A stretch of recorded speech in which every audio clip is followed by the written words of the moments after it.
حضرت خالد بن ولید کا تعارف اور حالات زندگی۔ آپ کا نام ابو سفیان خالد ہے۔ والد کا نام و نسب: ولید بن مغیرہ بن عبداللہ بن عمر بن مخزوم بن تیکا بن مرہ۔ مرہ حضرت صلی اللہ علیہ وآلہ وسلم کے 7ویں دادا ہیں۔ اس وجہ سے حضرت خالد رضی اللہ عنہ کا شجرہ نسب 7ویں پوشت میں حضرت صلی اللہ علیہ وآلہ وسلم سے جا ملتا ہے۔ والدہ کا نام و نسب: حضرت خالد کی والدہ کا نام لبابہ سورہ بنت الحارث ہے۔ آپ حضرت ام المومنین بنت حارث کی ہمشیرہ ہیں۔ اس طرح حضرت صلی اللہ علیہ وآلہ وسلم حضرت خالد رضی اللہ عنہ کے حقیقی خالو ہیں۔ خاندان: حضرت خالد کے 6 بھائی اور 2 بہنیں تھیں۔ آپ رضی اللہ کے بھائیوں میں ہشام اور ولید مسلمان ہوئے۔ بہنوں میں سے ایک کی شادی حضرت صفوان بن امیہ کے ساتھ ہوئی تھی اور دوسرے کی حارث بن ہشام کے ساتھ۔ حضرت خالد کے والد ولید مکہ کے رؤساء میں شمار ہوتا تھا۔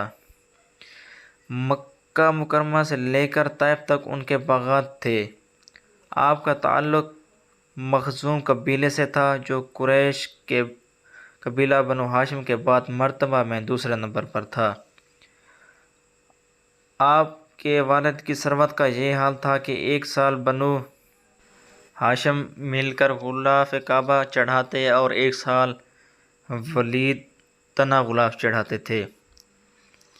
حضرت خالد کی پیدائش: حضرت خالد رضی اللہ عنہ کی پیدائش کی صحیح تاریخ کسی کتاب میں مذکور نہیں، تاہم مختلف حوالوں سے صرف اس قدر معلوم ہے کہ ظہور اسلام کے وقت آپ کی عمر 17 سال تھی۔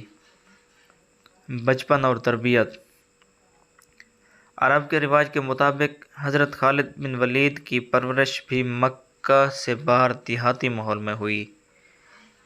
آپ نے ایسے ماحول میں ہوش سنبھالا جہاں شمشیر آرائی، جنگجویانہ سرگرمیاں آخر وقت تک سامنے ہوتی تھیں۔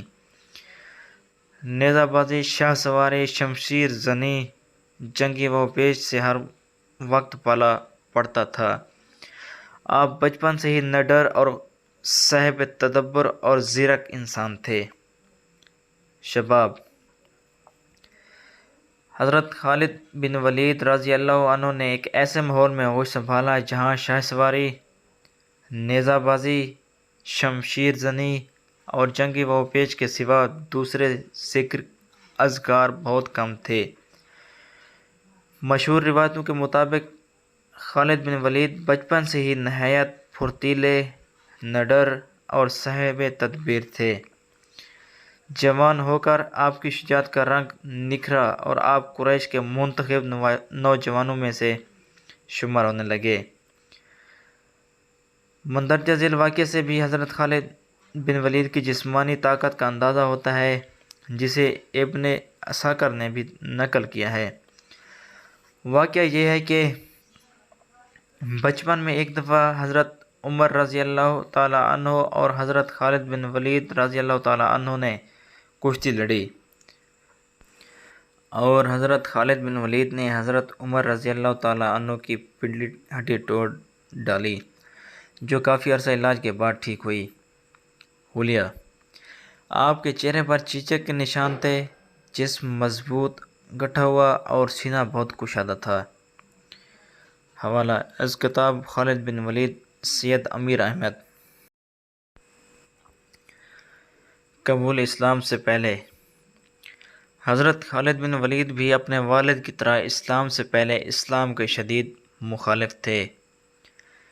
اسلام اور مسلمانوں کے خلاف ہر وقت کارروائی میں وہ آگے ہوتے تھے۔ جنگ بدر اور احد میں آپ کی صلاحیتیں اسلام کے خلاف صرف ہوئیں۔ احد میں آخری مرحلے میں مسلمانوں کو جس شکست کا سامنا کرنا پڑا، اس کی بڑی وجہ خالد بن ولید تھے، جنہوں نے احد کے عقبی دروازے سے مسلمانوں پر پے در پے وار کیے۔ مشرکین کے ایک دستے کی قیادت کرتے ہوئے خالد بن ولید نے ایسے زوردار انداز سے حملہ کیا کہ مسلمانوں کے پاؤں اکھڑ گئے۔ حالانکہ اس سے چند لمحے پہلے اسی جنگ میں مکہ کے بڑے بڑے بہادر الٹے پاؤں بھاگ چکے تھے، لیکن خالد بن ولید نے موقع پاتے ہی مسلمانوں پر اس شدت سے حملہ کیا کہ ہر طرف افراتفری پھیل گئی۔ جنگ احد کے بعد خالد بن ولید رضی اللہ تعالیٰ عنہ کی مسلمانوں سے دشمنی کا شعلہ دور دور تک ہو گیا۔ عکرمہ بن ابی جہل اور عمرو بن عاص آپ کے خاص ساتھیوں میں سے تھے۔ قبول اسلام۔ حضرت خالد بن ولید رضی اللہ تعالیٰ عنہ کا قبول اسلام سے بھی غیر معمولی سے کم نہیں۔ مورخین کے مطابق صلح حدیبیہ کے موقع پر آپ کے دل میں اسلام کی روشنی چمکنے لگی۔ صلح حدیبیہ میں اسلام کا ایک تاریخی واقعہ ہے جس کے ذریعے عرب کے بڑے بڑے سرما اسلام کی ظل عطفت میں جگہ پا گئے۔ حضرت خالد بن ولید کے دل میں بھی غیر محسوس طور پر اسلام سے محبت پرورش پا رہی تھی۔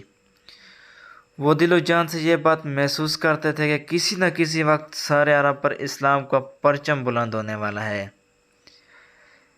اس خیال سے انہوں نے قریب سے آن حضرت صلی اللہ علیہ وآلہ وسلم کی نقل و حرکت، انداز گفتگو، طرز عمل، کردار اور اسوہ حسنہ کا جائزہ لینا شروع کر دیا۔ انہوں نے بہت جلد محسوس کیا کہ آن حضرت صلی اللہ علیہ وآلہ وسلم کے اصحاب بہت ہی پاکیزہ زندگی گزارنے والے لوگ ہیں۔ ان کی سچائی، بے نفسی، سادگی، حسن سلوک، رعب و جلال اور فکر و نظر کی جذبیت دیکھ کر حد درجہ متاثر ہوئے۔ ادھر آن حضرت صلی اللہ علیہ وآلہ وسلم بھی آپ کی صلاحیتوں سے بے خبر نہ تھے۔ آپ کو وحی کے ذریعے خبر ہوئی کہ خالد کا دل اسلام کی روشنی سے آراستہ ہو رہا ہے۔ چنانچہ آپ نے خالد کے بھائی ولید سے، جو اس سے پہلے اسلام کے آغوش میں آ چکے تھے، فرمایا، خالد پر اسلام کی سچائی ظاہر ہو چکی ہے، پھر وہ اسلام کیوں نہیں لاتا؟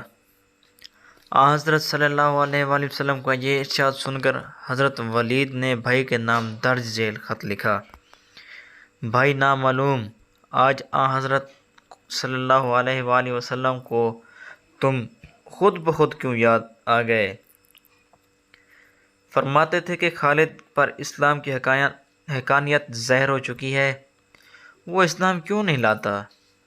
بھائی تمہارے لیے یہی مناسب ہے کہ جلد آ کر دولت اسلام حاصل کر لو اور اس میں ایک لمحہ کی تاخیر نہ کرو۔ از کتاب خالد بن ولید از سید امیر احمد، صفحہ نمبر 18۔ حضرت خالد بن ولید فرماتے ہیں کہ ولید کا خط دیکھتے ہی میری یہ حالت ہو گئی کہ بے اختیار میری زبان سے کلمہ توحید جاری ہو گیا اور چاہا کہ پر لگا کر محمد صلی اللہ علیہ وآلہ وسلم کے پاس پہنچ جاؤں اور اپنا تن من سب آپ صلی اللہ علیہ وآلہ وسلم پر نثار کر دوں۔ چنانچہ حضرت خالد بن ولید رضی اللہ تعالیٰ عنہ نے مکہ سے مدینہ کا سفر کیا۔ حضرت خالد رضی اللہ تعالیٰ عنہ نے ایمان لانے کا واقعہ ان الفاظ میں بیان کرتے ہیں کہ میں نے مدینہ پہنچتے ہی سفر کے کپڑے اتار کر عمدہ پوشاک زیب تن کیا اور حضور اقدس صلی اللہ علیہ وآلہ وسلم کی خدمت میں حاضری کا ارادہ کیا۔ اسی جگہ میرے پاس میرے بھائی ولید آ گئے۔ انہوں نے کہا، کئی روز سے مدینہ منورہ کے لوگ آپ کا انتظار کر رہے تھے۔ آن حضرت صلی اللہ علیہ وآلہ وسلم فرما چکے ہیں کہ بہت جلد مکہ کے کئی بہادر ہماری طرف آ جائیں گے۔ اس سے لوگوں میں آپ کا بہت اشتیاق ہے۔ آن حضرت صلی اللہ علیہ وآلہ وسلم سخت انتظار میں ہیں، جلدی کرو۔ اس فکر نے میرے تن بدن میں بجلی پیدا کر دی۔ بس پھر کیا، جو ہی تاجدار رسالت صلی اللہ علیہ وآلہ وسلم کے دربار میں حاضر ہوا، میری حالت فرط عقیدت سے غیر ہو گئی۔ میں دیدار رسول کی خوشی میں دیوانہ ہو گیا، پروانہ وار حضور کے قدموں میں جا گرا۔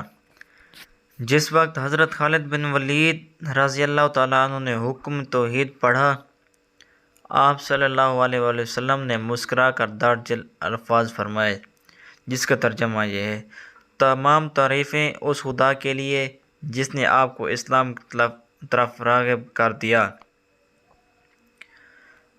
خالد بن ولید نے عرض کیا کہ یا رسول اللہ صلی اللہ علیہ وآلہ وسلم، کیا میرے گناہ بھی معاف کر دیے جائیں گے، کیونکہ میں نے اسلام کو نقصان پہنچانے میں کوئی کسر نہ چھوڑی؟ آپ صلی اللہ علیہ وآلہ وسلم نے فرمایا، آپ کا اسلام لانا ہی تمام غلطیوں کی معافی ہے۔